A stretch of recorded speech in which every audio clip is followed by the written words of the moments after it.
임신 기간 중에 당 섭취를 많이 했을 때 좋지 않은 여러 가지 현상들이 나타나는데 그 점에 대해서 그림으로 간단하게 설명드리겠습니다.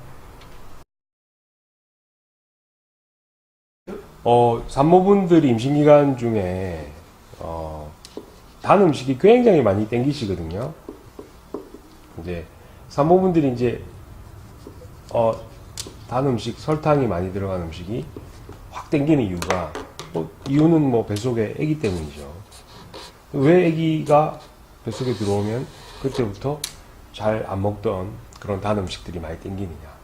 이 설탕이라는 이 단 음식들이 몸에 들어오게 되면 사실 굉장히 빠른 속도로 산모분들이 살을 찌우게 되죠. 그러니까 지방을 늘리는 거죠. 옆구리 살도 늘리고 산도도 좁히고 하여튼 등등 해서 이제 살을 많이 찌우게 되는데, 이 설탕이 임신기간 중에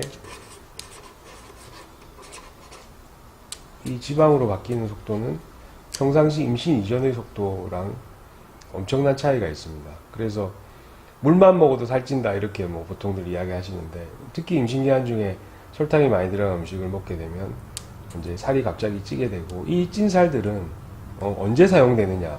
여러분들이 하루 이틀 정도 이제 굶었다.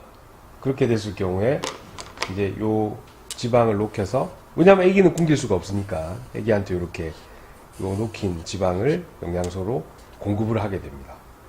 그런데 임신 10달 중에 여러분들이 굶을 가능성이 사실은 거의 없기 때문에 여러분들이 저축하고 축적한 이 살들은 결국 여러분들의 살로 굳건하게 남게 되는 것이죠. 그래서 이 빠지지 않는 이 살들 때문에 여러 가지 이제 문제들이 생기는데, 임신 기간 중에는 우선 임신성 당뇨라든지 임신 중독증이라든지 등등 여러 가지 임신 기간 중에 합병증들을 만들고, 분만할 때를 보면 산도 자체가 이렇게 좁아지기 때문에 이쪽을 통해서 아기가 통과하기가 힘들게 되겠죠. 그래서 이제 똑같은 조건, 예를 들어 똑같은 골반의 크기와 똑같은 머리 사이즈를 가진 산모라 하더라도 살이 많이 찐 산모가 결국은 제왕절개를 많이 하게 되는 거죠.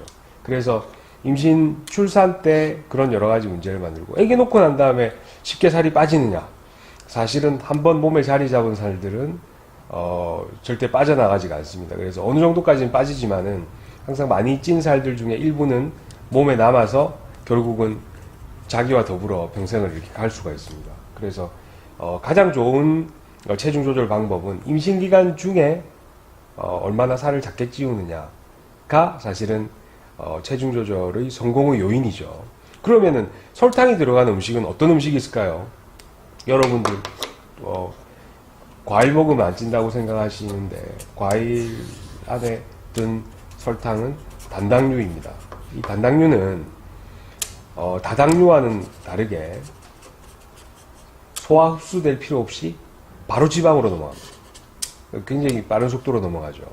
다당류는 여러분 잘 아시는 밀가루라든지 탄수화물이라든지 이런 것들이 다당류인데, 이 다당류도 소화액으로 이렇게 끊어내면 각각 이제 단당류가 되면서 요것들이 이제 지방으로 이렇게 바뀌는 거죠.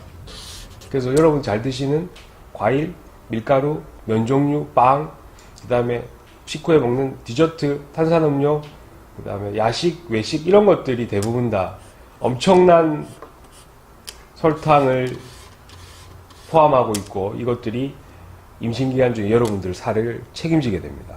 그래서 설탕이 든 음식을 조금 줄이고 대신에 단백질이 든 음식을 조금 더 드시는 게 좋습니다. 근데 단백질이 든 음식을 제가 조금 더 드시라 하면 가서 삼겹살 구워 드시고 고기 드시고 이렇게 하는데, 사실 양념갈비라든지 삼겹살 지방이라든지 이런 것들은 그것도 마찬가지로 이제 지방으로 많이 바뀌죠. 그래서 순수한 살코기, 예를 들어서 닭가슴살이라든지 소고기 중에서도 정말 맛없는 소고기, 단백질로만 구성된 그런 소고기를 드셨을 때 단백질 섭취가 늘어난다 이렇게 생각하시는 게 맞습니다. 그래서 설탕이 들어가는 음식을 조금 줄이시고 아기 몸을 구성하는 단백질을 늘리는 게 임신기간 중에 여러분들 체중을 조절하고 그리고 아기를 튼튼하게 키우는 길인 것 같습니다. 아기가 크다고 해서 무조건 튼튼하지는 않습니다. 아기가 4kg, 5kg 된다고 해서 걔가 튼튼한 아기냐? 그렇지는 않습니다. 그것은 살 때문에 뚱뚱해진 거지, 실제로 아기의 여러 가지 조직들이나 이런 것들이 튼튼해서 전체가 4kg, 5kg가 아기 몸이다 이렇게 생각하시면 착각일 것 같습니다. 또 하나 중요하신 거는 여러분들이 밥을 딱 드시고 난 다음에 보통 식후에 운동을 안 하시고 한 2-5시간 정도 쉬었다가 운동을 하시는데 이미 이 2시간 쉬는 동안에 지방으로 여러분들 음식물들이 다 이동하고 있습니다. 지방으로. 그래서 만약에 산모들이 운동을 해야 되는 시간, 제일 좋은 골든타임은 언제냐? 2시간 전이라고 저는 생각합니다. 식후에 운동하시는 것이 여러분들 체중 조절에 굉장히 도움이 되고, 밥 먹고 한참 쉬었다가 운동하시는 것은 이미 살로 가 있기 때문에 그 살로 가 있는 이 지방들이 다시 여러분들이 웬만큼 운동해서는 바깥으로 빠져나오지 않기 때문에 고정이 됐다라고 생각하시면 맞겠습니다.